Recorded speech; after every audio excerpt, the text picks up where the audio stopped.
ధన్యవాదాలు తెలుపుకుంటూ సెలవు తీసుకుంటాం.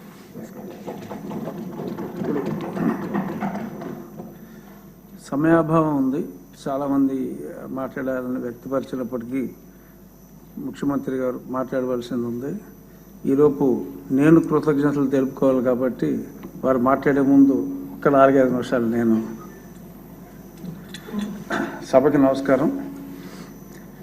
ఈరోజు ఈ సభలో నేను ఇలా కూర్చోగలిగి మాట్లాడటానికి ముఖ్య కారకులైన గౌరవనీయులైన ముఖ్యమంత్రి వర్యులు నారా చంద్రబాబు నాయుడు గారికి, అలాగే జనసేనాని పవన్ కళ్యాణ్ గారికి, మా రాజుగారు కోప్పడతారు, మనస్ఫూర్తిగా మీరు చెప్పకపోయినా చెప్పేవాడిని, ప్రధాని నరేంద్ర మోడీ గారికి, భారతీయ జనతా పార్టీకి, అలాగే నాకెంతో సహకరించిన శాసనసభ్యులకు, ఎంత చేసినా మోడెస్ట్గా ఏవీ తెలియనట్టుండే ఇందాక చెప్పిన నా యువ నాయకుడు నారా లోకేష్ గారికి, అందరికీ నా హృదయపూర్వక నమస్కారాలు. శాసనసభ ప్రజాస్వామ్యంలో శాసనసభ అంటే డెమోక్రసీకి బ్యాక్ బోనే శాసనసభ. మరి గతంలో ఎందరో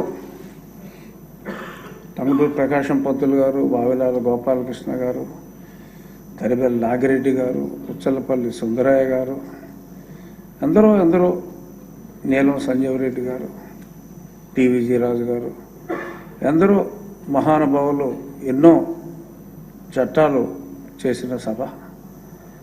ఎవరైనా ప్రజల ఆకాంక్షలకి ఇక్కడే దానికి చట్టరూపం రావటం, దానివలన ప్రజల జీవితాలు వెలుగులోకి వెళ్ళటం, ఎందరో మహానుభావులు ఇక్కడ ఉన్నారు. ఆ పరంపరలో స్వర్గీయ నందమూరి తారక రామారావు గారు తెలుగుదేశం పార్టీ స్థాపించి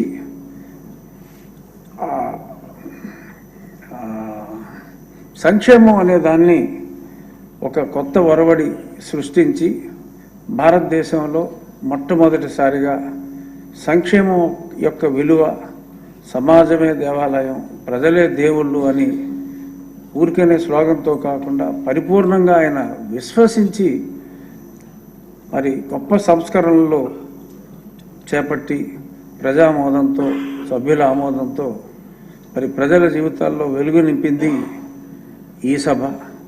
ఆ పరంపరని కొనసాగిస్తూ ఆ బావుటాన్ని నిరంతరం వెలిగిస్తున్న మహానుభావులు చంద్రబాబు నాయుడు గారు సంక్షేమానికి కూడా ఎన్నో చట్టాలు ఇక్కడికి తీసుకొచ్చి మనం ముందుకెళ్తున్నాం. మరి అటువంటి మహానుభావులు ఎందరో మరి మాట్లాడిన ఈ అసెంబ్లీలో మరి గత 5 సంవత్సరాల్లో భాష మారిపోయింది.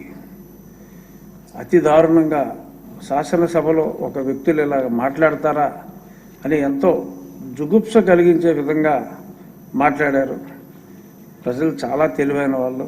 మీరు చూడండి, ఆ 1-6 బయటపడ్డారు, కానీ అందులో 99% జుగుప్సాకరంగా మాట్లాడిన వారందరినీ అతి ఎక్కువ ఓట్ల తేడాతో, వేల ఓట్ల తేడాతో ప్రజలు ఓడించారు. That is democracy.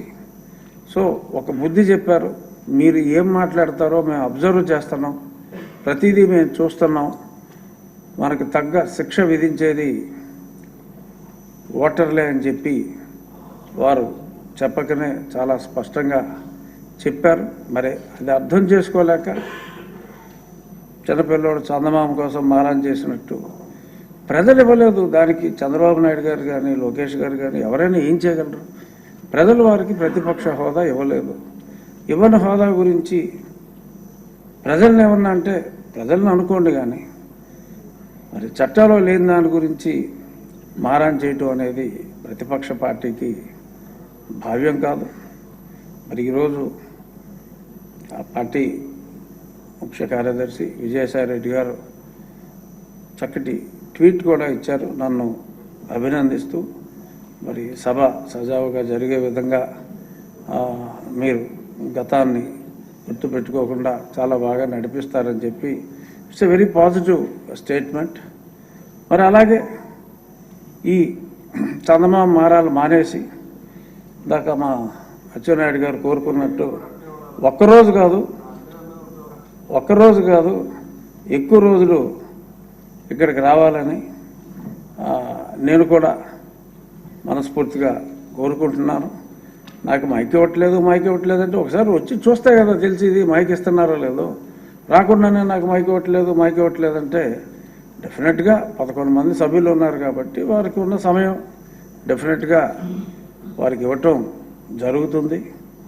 ఇంట్లోనే సెట్టింగ్ వేసుకుని మాట్లాడటం కరెక్ట్ కాదు. ఇంత వైభవంగా అసెంబ్లీ హాల్ ఉన్నప్పుడు వారి ఇక్కడికి వచ్చి తప్పనిసరిగా కుసంస్కారులు కాదు, మా గౌరవనీయులైన ముఖ్యమంత్రి వర్యులు ఇటువంటి చెత్త భాషని ప్రోత్సహించే వ్యక్తి కాదు, అగౌరవపరిచే వ్యక్తి కూడా కాదు. కాబట్టి నేను గతంలో కూడా శాసనసభ్యుడిగా ఉన్నప్పుడు తోటి శాసనసభ్యుడిగా అసెంబ్లీలో వారికి తెలియజేయడం కూడా జరిగింది, మీరు రండి అసెంబ్లీకి కంపల్సరీగా అని. ఇప్పుడు ఉపసభాపతిగా కూడా అత్యున్నత విలువలు పాటిస్తూ మీరు హోదా మర్చిపోండి. ఎందుకంటే నాకు తెలిసిన న్యాయ పరిజ్ఞానంలో ప్రతిపక్ష నాయకుడు హోదా రాదు.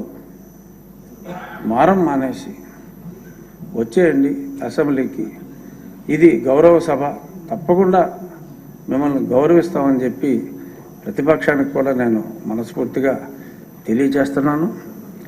నేను ఎంపీగా ఎన్నికైనప్పుడు పెద్దలు వెంకయ్యనాయుడు గారి దగ్గరికి వెళ్ళి, గురుగారు మీరు నాకు కొన్ని ఎలా నడుచుకోవాలో చెప్పండి అంటే, ఒక్కరోజు కూడా పార్లమెంట్ మనకు